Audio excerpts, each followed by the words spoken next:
What's going on, guys? Welcome back to the channel. My name is Alex, and today I'm going to be talking about the new movie on Apple TV+, Tetris. Tetris stars Taron Egerton, and Tetris is based on the true story of video game salesman Hank Rogers, who in 1988 discovers the video game Tetris. When he sets out to bring the game to the world, he enters a dangerous web of lies and corruption beyond the Iron Curtain. Now, when I first heard about this movie, I was like, wait, what? They're making a movie about Tetris? Like, somebody playing the game? Is this going to be a movie about a Tetris tournament?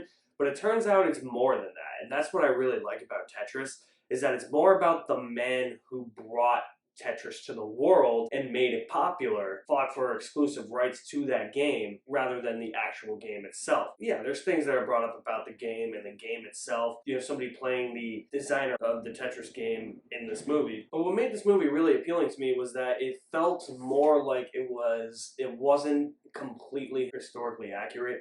It felt like they were taking a lot of liberties, which you have to with true stories, and throwing their own fresh spin on the biopic genre, at least for the first half of the movie, because the first half of the movie is very sleek and stylish. There are scene transitions in 8-bit graphics that I thought worked really well. The dialogue was spunky, it was quick, there was a lot going on behind the scenes when I saw Taron Egerton in this movie and him trying to get Tetris out to the world. Those were the most interesting parts to me. And because of that, it had a really brisk pace in the first half. But I will say, to the detriment of the film, I really felt like I didn't know Hank Rogers as a character and what drove his passion for video games, other than being a video game publisher. He owns his own video game publishing company.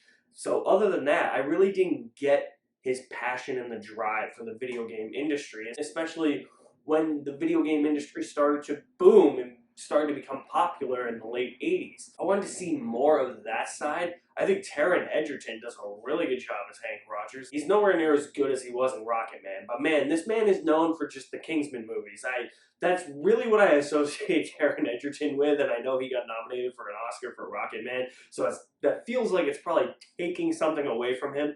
But at the same time, he is really good in the movie, and he's come a long way from being just eggsy in the Kingsman movies, and he's really good in this movie as well. And even if I didn't care for Hank Rogers as a character in this movie, I felt myself caring a little bit, even though I felt like I didn't really know the guy and his drive and his passion for video games, because it was Taron Egerton. The second half has some cool ideas, but it really messes with the tone and the vibrant energy that was present in the first half of the film that made this feel like a fresh biopic. Instead, it really becomes a spy thriller, which is interesting for a biopic standard, that it's really a race against time in the second half, which is a cool idea, and that could be what happened in real life, but I just think the execution with the stylistic transitions from scene to scene, seeing those 8-bit graphics, that just kind of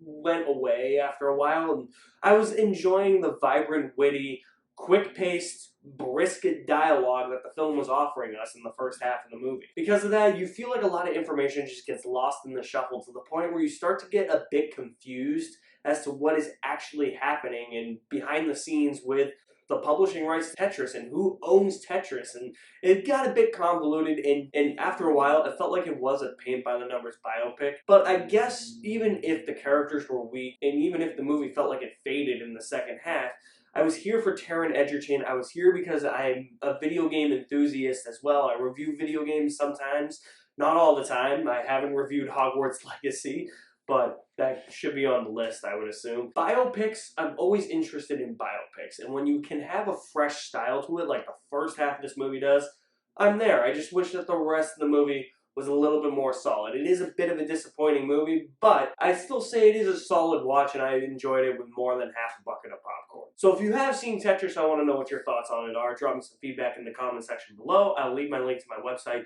in the description below as well. You guys are the best. Thank you for watching. My name is Alex Madden, and I will see you at the movies somewhere.